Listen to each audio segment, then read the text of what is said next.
Hello बच्चों, welcome to Brain Builders coaching. मैं सचिन फिर से आपके लिए एरिया रिलेटेड टू सर्कल से रिलेटेड क्वेश्चंस लेकर आया हूं, जैसा कि आप स्क्रीन पर देख रहे होंगे। तो टाइम को ना वेस्ट करते हुए सीधे बढ़ते हैं। वक्त बदलता है फिर बदलेगा, सारा जहां अपना होगा। और यहाँ से अपना क्वेश्चन स्टार्ट होता है। बेटा क्या लिखा है? To warn ship for underwater rocks, a lighthouse spread a red colored light over a sector of an angle 80 degree to a distance of 16.5 km. Find the area of the sea over which the ships are warned. Simple सा question दिया गया है। अब आपके mind में thoughts आने start हो गए होंगे कि एक क्या बना दिया गया, वॉर्न शिप है और लाइक इस तरह से आपने एक केस देखा और यहाँ से आप किसी चीज़ को एरिया को कवर अप कर रहे हैं। तो आपको अब यहाँ से ये चीज़ समझ में आ रही होगी मैथ्स का क्वेश्चंस रियल लाइफ में कैसे यूज़ होता है, मतलब मैथ्स का रियल लाइफ में यूटिलाइजेशन क्या है। इस क्वेश्चंस के थ्रू आप इमेजिनेशन कर सकते हैं। तो बेटा ये जो है आपको ऑलरेडी गिवन है। एंगल कितना फॉर्म हो रहा है यहाँ पर जो एंगल फॉर्म होगा वो बेटा 80 डिग्री है और डिस्टेंस कितनी है 16.5। ये बेटा यहाँ पर एंगल कितना फॉर्म होगा तो आप बोलेंगे 80 डिग्री और मैं पूछूं डिस्टेंस कितनी है, यहाँ से यहाँ तक डिस्टेंस जो दी गई है दिस इज अ 16.5 सेंटीमीटर। तो आप लिख देंगे दिस इज अ 16.5 सेंटीमीटर। ठीक है, आगे लिखा है find the area of the sea water which the ships are warned. तो यहां से जब आपने ये क्या देखा, ये आपका इस तरह से एरिया बनेगा और ये आपका सिलेंड्रिकल शेप में बन के आ गया। तो मैंने क्या किया, इसी का एरिया को जो निकाला तो ये एज एन सेक्टर का वर्क करेगा। किसका वर्क करेगा बेटा? एज एन सेक्टर का वर्क करेगा। तो मैंने इसी सेक्टर को लिखा this is a 80 degree, distance क्या है 16.5 centimetre. So we say that this is a like radius here. तो एंड देन आपको इसका एरिया फाइंड आउट करना है जो मैंने कल आपको फॉर्मूला सिखाया था। मींस मैं कह सकता हूं लास्ट वीडियो में बेटा आप लोगों ने जब देखा होगा तो उसमें आपको क्या पता चला, now the area of the sector will be the theta upon 360 pi r square. क्या होता है? Theta upon 360 pi r square. तो इसी फॉर्मूले का यूज करके और क्वेश्चंस को आगे बढ़ाते हैं। Theta upon 360 pi r square का यूटिलाइज करेंगे। बस आपसे पूछा मैंने आर, आपने कहा 16.5। इसी की वैल्यू को पुट करना है। थीटा क्या है 80 डिग्री। थीटा कितना है बेटा? थीटा यहाँ पर 80 डिग्री है। जैसे ही थीटा की वैल्यू को मैंने यहाँ पर पुट किया, रेडियस आपकी 16.5 है, एंगल सेंटर पर कितना है 80 डिग्री फॉर्म हो रहा है। एंगल सेंटर पर कितना फॉर्म हो रहा है 80 डिग्री। तो आपसे मैं पूछूं आर का एरिया क्या होगा, तो आप अप्लाई कर सकते हैं theta upon 360 pi r square. ध्यान से देखिएगा, तो जैसे ही थीटा की वैल्यू आपने देखी 80 डिग्री है, आर की वैल्यू बेटा 16.5 है, वैल्यू को ईजिली पुट कर सकते हैं और यहाँ से आपका सिंपल सी कैलकुलेशन है। यहाँ पे थोड़ा सा कॉम्प्लेक्स जरूर लगा होगा बट ओवरऑल आराम से कर सकते हैं। सो दिस इज इक्वल, आप देख सकते हैं 189.97 189.97। इस तरह से आपका ये आंसर आ जाएगा 189.97। जब आपका इतना आंसर आ जाता है तो आप देख सकते हैं एक्चुअली यूनिट क्या आपको पुट करनी है। मैंने देखा किलोमीटर है तो किलोमीटर स्क्वायर ही आपको पुट करना है। ठीक है, आई होप क्वेश्चन थोड़ा सा लॉजिकली था कि आपको ये समझ में आ जाए कि वहां पर फॉर्मूला सेक्टर वाला यूज करना है। मींस ये जो केस है वो सेक्टर का है और कुछ नहीं। A car has the two wipers which do not overlap. Each wiper has a blade of a length 25 centimeters sweeping through an angle of 115 degree. Find the total area cleaned at each sweep of the blade. तो आपने खूब देखा होगा गाड़ी के सामने जो लगे रहते हैं ना वाइपर्स, ऐसे क्या करते हैं, देखिए मौसम के ऊपर डिपेंड करता है। वाटर के टाइम पर बारिश के पानी को आप साइड से करते हैं और कोहरा की सीजन में आप कोहरा को हटाते हैं, वाइप करते हैं। ये जैसे कार है, ये वाइपर्स की मैं बात कर रहा हूँ। ये जो वाइपर है, अब जैसे बारिश का सीजन है, आपने देखा सर बारिश का सीजन है तो अब वाइपर तो चलाना ही पड़ेगा। अब ये वाइपर यदि मैं चलाऊं तो ये ऐसा नहीं, ये वाइपर की लेंथ कितनी है 25 सेंटीमीटर ऑलरेडी गिवन है। Sweeping through at the angle of, ये डिपेंड करता है एंगल कितना फॉर्म करेगा, कहां तक जाएगा। तो एंगल भी बेटा दिया है 115 डिग्री है, 115 एंगल गिवन है, तो इट मींस ये जो एंगल है, जो व्हाइट पार्ट आपको यहां से यहां तक विजिबल है, this is 115 degree. Now the radius इस आर्क के अकॉर्डिंग होगी, और यहां पर वाइपर की लेंथ है, दोनों आपस में कैसी हो जाएंगी, एक जैसी हो जाएंगी। तो यहां पर बेटा आप लिख सकते हैं find the total area claim to at each sweep of the blade, that will be the area of the sector, area of the sector. Utilization समझिए, एरिया ऑफ द सेक्टर्स के कैसे कैसे क्वेश्चन पूछे जाएंगे। अगेन बेटा same formula आप apply कर देंगे, theta upon 360 pi r square, और थीटा की जगह बेटा 115 पुट करेंगे। सेम केस है, तो दो बार लगाने का कोई जरूरी नहीं कि आप दो बार फॉर्मूला अप्लाई करें, 2 टाइम्स कर दें, दैट्स ऑल। तो मैंने क्या किया, एंगल क्या है 115 upon 360 multiply by 22 upon 7 into 25 into 25, because this is like a hair radius, ये एज एन रेडियस का वर्क करेगी। तो आप यहां पर बेटा बता सकते हैं this will be the 23 upon 36 multiply by 11 upon 7 into 25 into 25 here, so the total area will be the this one. ठीक है, तो इस तरह से आपने वैल्यूज को पुट किया और क्या आ गया 1,58,125 अपॉन 126। अब ये देखा जाए रियली कॉम्प्लेक्स है, तो आपको वहां पर जब ये क्वेश्चंस आएगा प्रॉपर मार्क्स का दिया जाएगा, कभी ये 1 मार्क्स में क्वेश्चंस नहीं पूछा जा रहा कि आप बैठे हुए हैं वहां पर। ठीक है, तो अब ये कैलकुलेशंस भी आपको करनी है, सिंपल सा आपने एक डिवीजन दे दिया, तो टोटल बेटा एरिया कितना आ गया 1254.96 सेंटीमीटर स्क्वायर। ठीक है, तो आंसर क्या आ जाएगा 1254.96 सेंटीमीटर स्क्वायर। जब बेटा इतनी चीज क्लियर हो जाती है, तो आगे हम आप लोगों को बताना चाहेंगे। अब क्वेश्चंस हमारे किस पर बेस्ड होंगे, थोड़ा सा स्क्रीन पर फोकस कीजिएगा। लिखा है sum based on the finding area of the shaded portion. अब अभी तक मैं बात कर रहा था, तो कहीं ना कहीं एक डिफरेंट पैटर्न पे क्वेश्चंस को मैंने कवर अप किया। अब मैं शेडेड पोर्शंस की बात करेंगे कि शेडेड पर शेड बना दी मैंने, शेडेड एरियाज है। जैसे आपने देखा इस क्वेश्चंस का आपको एरिया निकालना है और सेक्टर का यूज भी करेंगे। तो आपने ये क्या देखा, क्वाड्रेंट है, क्वाड्रेंट मींस इसको आप एज एन सेक्टर भी कंसीडर कर सकते हैं। क्यों? क्योंकि ये 90 डिग्री फॉर्म कर रहा है।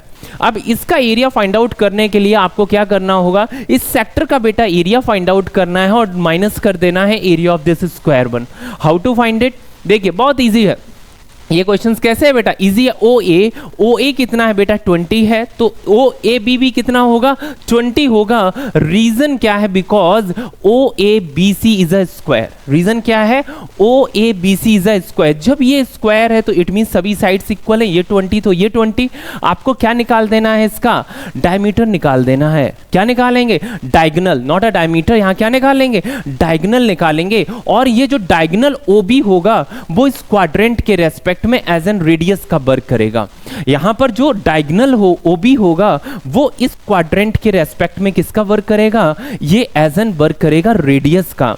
तो बस जैसे ही रेडियस फाइंड आउट हो गई, क्वाड्रेंट का एरिया निकाल सकते हैं, स्क्वायर के एरिया को माइनस कर देना है। चलिए बढ़ते हैं, इसको समझना कैसे है, लिखना कैसे है प्रॉपर वे से, तो बताना चाहेंगे। ओबी बेटा जब 20 दिया गया है, शेडेड पार्ट का एरिया निकालने के लिए पहले मुझे इस क्वाड्रेंट एरिया का पार्ट का एरिया फाइंड आउट करना होगा। और जो हम कैसे निकालेंगे, इसका रेडियस फाइंड आउट करके। जब तक इस क्वाड्रेंट की रेडियस नहीं फाइंड आउट होगी ना, इस क्वाड्रेंट का मैं एरिया फाइंड आउट नहीं कर सकता। सो वी से दैट अब मुझे सबसे पहले माइंड में थॉट आया कि इसका एरिया निकालूं तो कैसे। तो आपने कहा, मैंने अभी बताया कि ये हाइपोटेन्यूज हो जाएगा for this rectangle, for this triangle O A D, O A B, not A D, O A B. O A B के रेस्पेक्ट में ये एक क्या है, हाइपोटेन्यूज भी है, या आप बोल सकते हैं यदि स्क्वायर कंसीडर कर रहे हैं तो उसके रेस्पेक्ट में ये क्या है, डायगोनल है। क्या है, डायगोनल है। ठीक है, अब आपने डायगोनली देख लिया। डायगोनली यदि मैं बोलना चाहूँ तो इसका मुझे क्या करना है, पहले मैंने लगा दिया theta upon 360 pi r square. जैसे ही मैंने अप्लाई किया, मैंने कहा आर है क्या, और आर फाइंड आउट करने के लिए काफ़ी बच्चों को मैंने काफ़ी बार बताया ऑफलाइन, जब भी आपने देखा होगा, मैंने बोला जब भी बेटा ये 45 हो, जो भी साइड्स होती है √2 से मल्टीपल कर दीजिए, that is the hypotenuse. Easily निकाल सकते हैं, काफी इजी है। नहीं तो पाइथागोरस अप्लाई कर दीजिए। क्या अप्लाई कर दीजिए, पाइथागोरस अप्लाई कर दीजिए। Radius of the quadrant this is equal diagonal of a square, radius of the triangle this is equal radius of a quadrant, ये किसके इक्वल हो जाएगा, डायगोनल ऑफ अ स्क्वायर। इस तरह से बेटा हम बोल सकते हैं डायगोनल अपना कितना हो जाएगा √2 √2 टाइम्स होता है साइड्स के रेस्पेक्ट में, तो आप लिख सकते हैं इसको बेटा साइड इंटू √2। जैसे ही बेटा आपका डायगोनल फाइंड आउट हो गया तो आप डायगोनल एज एन यहाँ पर क्या है रेडियस है, वैल्यू को पुट कर दीजिए, सिंप्लीफाई कर दीजिए, आपकी इस तरह से वैल्यूज आ जाएगी 3.14 into 200, this is equal 628 centimetre square. क्या आ जाएगा 628 सेंटीमीटर स्क्वायर। और ये जो एरिया है वो आपके आर्क का एरिया आया है। अभी मैं पूछूं स्क्वायर का एरिया क्या होगा, तो आप सिंपली बता सकते हैं स्क्वायर के एरिया के लिए 20 इंटू 20 मीन्स 400 माइनस कर देना है, तो आंसर आपको सामने स्क्रीन पर दिख रहा होगा, इजीली आ जाएगा 228 सेंटीमीटर स्क्वायर। ठीक है, जिसको मैं माइनस करके यहाँ पर रिप्रेजेंट कर देता हूँ। कितना आ जाएगा बेटा 20 का स्क्वायर 400, इसमें से टोटल में से आपने माइनस किया और इस चीज को आप रिप्रेजेंट कर सकते हैं। आई होप ये बेटा क्वेश्चन आप लोगों को बहुत अच्छे से समझ में आ गया होगा। आगे की क्वेश्चंस पे मैं डिस्कस करना चाहूंगा। बेटा देखिएगा क्वेश्चंस अब किस पर बेस्ड होने जा रहे हैं, sum based on the finding the area of the shaded portion. Again cases किस पर है, आप जो सैडेड एरियाज हैं उसी पर हम बेस्ड क्वेश्चंस पे डिस्कशन कर रहे हैं। अब इस पैटर्न पे यदि क्वेश्चंस आया तो आपके माइंड में बेटा सबसे पहले क्या क्लिक करना चाहिए, area of the square minus area of the these four sectors. और ये जो 4 सेक्टर है 1/4 क्वाड्रेंट है, ये भी 4th है, ये भी 1/4 है, ये भी 1/4। नाउ वी से दैट ये 1/4 को मैं सभी को ऐड कर दूं तो ये एक सर्कल निकल आएगा। तो यदि मैं इसी बात को अलग से पूछना चाहूं तो इसका एरिया क्या होगा, तो आपके माइंड में ये क्लिक करना चाहिए कि sir area of the square minus area of a circle. So area of the square it's depend on A B, side क्या है यहां पर ऑलरेडी गिवन है in a figure ABCD is the square of a side 14 centimetre. ABCD एक square है जिसकी side 14 centimetre है। So the area of this square will be the 14 into 14. That will be the 196. This is equal 196. Now the area of the square, now the area of the circle will be the pi r square, but the radius will be the 7 centimetre. Generally बच्चे क्या करते हैं, mind में थोड़ा सा एकदम disturb हुआ, उन्होंने सोचा साइड दी गई है साइड को पुट कर दी। नहीं बेटा देखिए यहाँ पर समझिएगा रेडियस कितनी हो जाएगी, आपको डायग्राम्स के थ्रू क्लियर हो रहा होगा कि यह हाफ हो जाएगी, 14 divided by 2 will be the 7 centimetre. So the area will be the pi r square. आपको क्या कर देना, बोथ को माइनस कर देना है और इस तरह से आपका आंसर आ जाएगा। राइटिंग कैसे करनी है वो चीज मैं स्टेप बाय स्टेप करके बता दे रहा हूं आपको, थोड़ा सा समझिएगा। साइड ऑफ द स्क्वायर बेटा 14 है, सो the area of the square will be the 196 है ना। आगे मैं बताना चाहूं, अब मुझे सर्कल का एरिया निकालना है। मीन सर्कल ये 1/4 क्वाड्रेंट 4 टाइम्स आएंगे तो एज एन ये सर्कल ही फॉर्म हो जाएगा।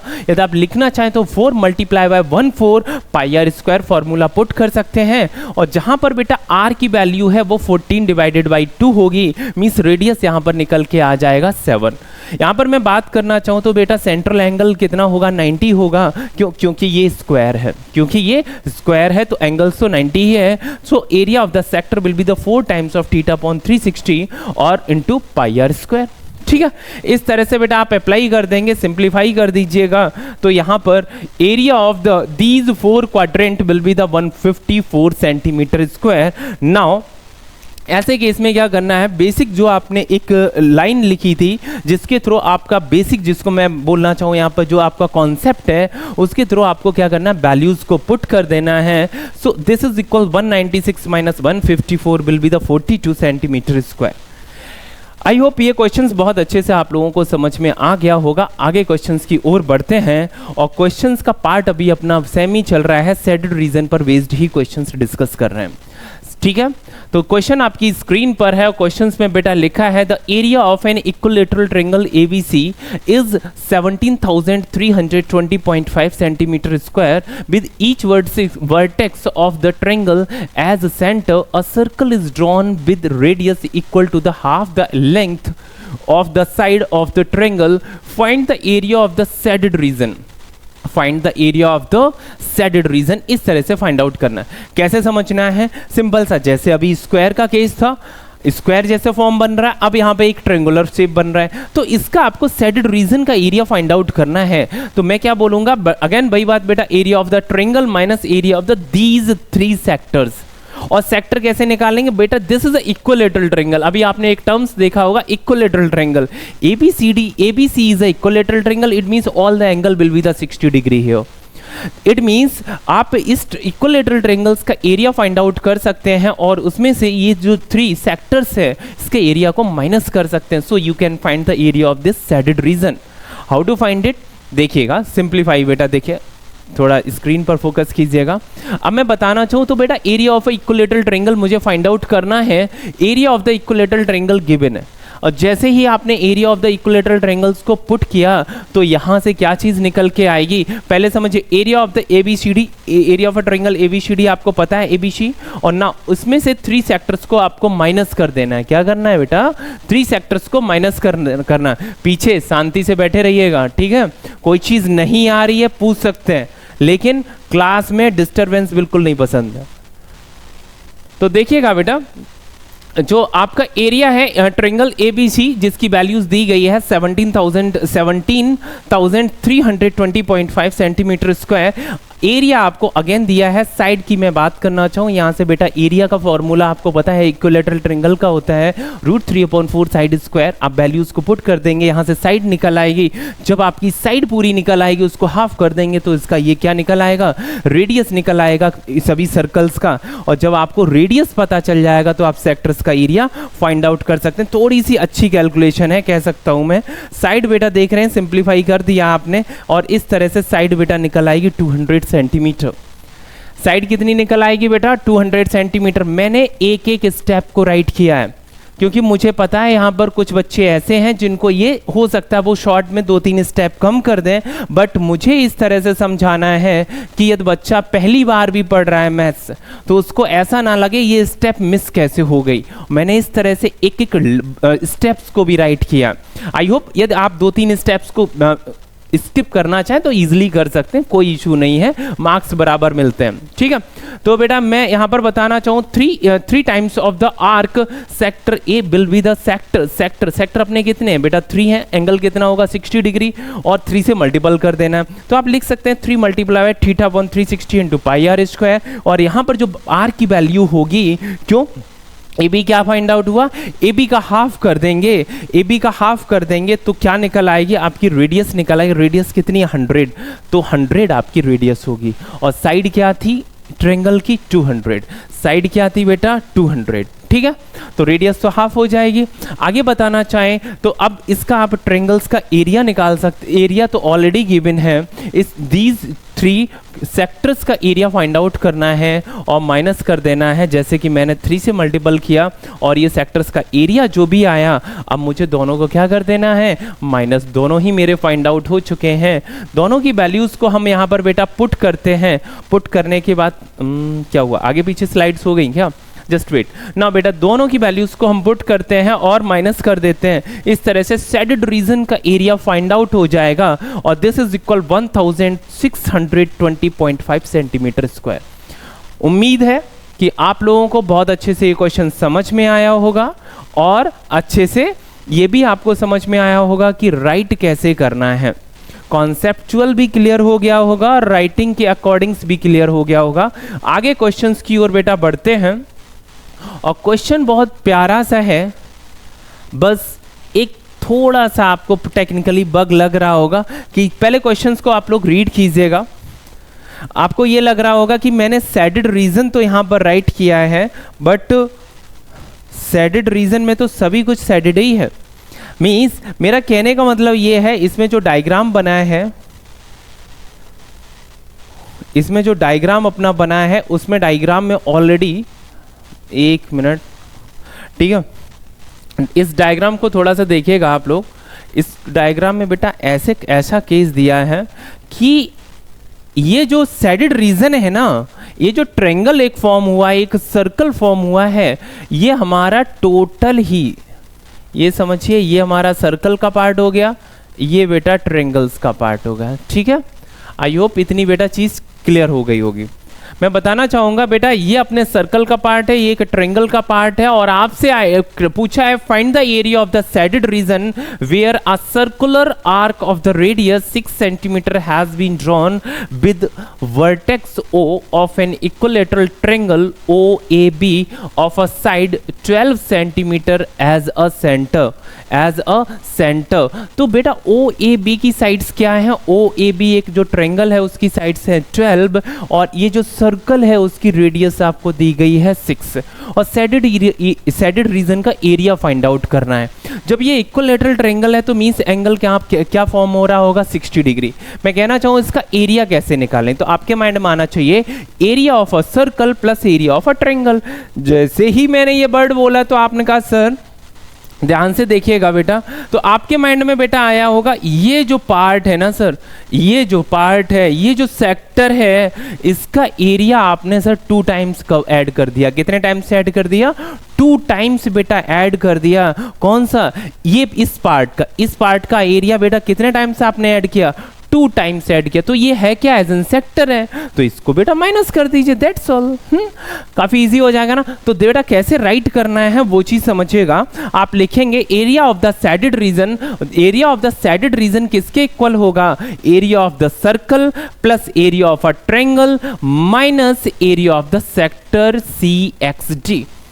ठीक है, और इसको बेटा जैसे ही आप माइनस कर देंगे, पहले एरिया ऑफ द सर्कल क्या है? Pi r square, area of a triangle क्या है? √3/4, साइड स्क्वायर √3/4, साइड स्क्वायर आप पुट कर सकते हैं। पहले एरिया ऑफ द सर्कल को मैंने फाइंड आउट करके यहां पर दिखा दिया, रेडियस ऑलरेडी 3 दी गई थी तो मैंने 3 को पुट कर दिया। आगे मैं बताना चाहूँ इसको ही सिंप्लीफाई करके 113.14 सेंटीमीटर स्क्वायर, ये area of the circle find out हुआ। आगे मैं बताना चाहूँ एरिया ऑफ द ट्रायंगल क्या होगा? √3/4, साइड स्क्वायर √3/4, साइड स्क्वायर क्या है? Side of a triangle, side of a equilateral triangle, और इक्विलैटरल ट्रायंगल्स की साइड बेटा क्या है? आपने कहा सर 12 गिवन है। कितनी गिवन है? 12। सिंप्लीफाई कर दिया और यहां से area of a triangle AOB निकल के आ गया, वो है बेटा 36√3, 36√3।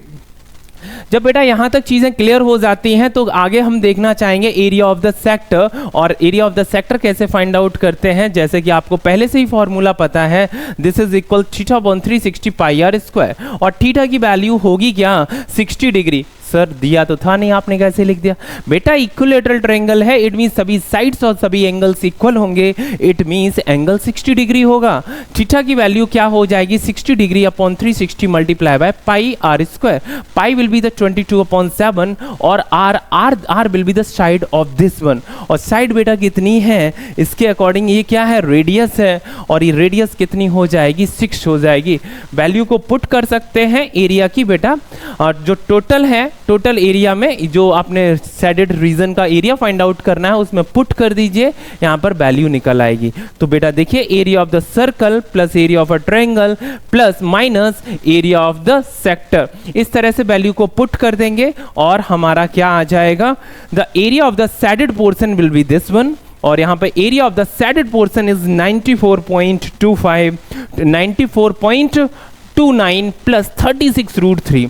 आपको इसी फॉर्म में राइट कर देना है। या तो उन्होंने रिक्वायरमेंट में कहीं लिखा है find in decimal digits, then √3 की वैल्यूज को पुट कर देना, दैट विल बी द 1.732। आप वैल्यू को पुट कर देंगे एंड देन सिंप्लीफाई कर देंगे। यदि कहीं रिक्वायरमेंट नहीं है तो जरूरी नहीं है कि आप अपने वहां कैलकुलेशंस दिखाएं, ठीक है। मीन्स जो चीज राइट करें वो परफेक्ट राइट करें, कहीं ऐसा ना हो कि जो चीज रिक्वायरमेंट नहीं हो फिर भी आप करते जा रहे हैं। ऐसे केस में मार्क्स नहीं करते हैं। बट आपका टाइम तो चला गया ना, उस टाइम का यूटिलाइज आप दूसरी जगह भी तो कर सकते हैं ना। तो ये ज़रूरी है कि क्या चीज़ राइट करनी है, क्या नहीं राइट करना है, ये भी ज़रूरी है। आई होप आप लोगों को ये सब चीज़ें समझ में आई होंगी। मिलते हैं बेटा नेक्स्ट वीडियो में। मेहनत करते रहिए। मैथ्स के वीडियो जब भी आप देखते हैं, एक बार नहीं समझ में आए तो दूसरी बार ज़रूर ट्राई कीजिए, ठीक है। एक बार नहीं समझ में आए दूसरी बार ज़रूर ट्राई कीजिए। क्यों? क्योंकि कॉन्सेप्ट होता है, यदि एक बार कॉन्सेप्ट क्लियर नहीं हुआ, हो सकता है सेकेंड टाइम में आपका क्लियर हो जाए। आई होप, मैं समझता हूं कि ये जो इसमें किसी को डाउट्स नहीं आया होगा, फिर भी किसी बच्चे को कोई डाउट आया हो बाय द वे तो वो आराम से पूछ सकता है।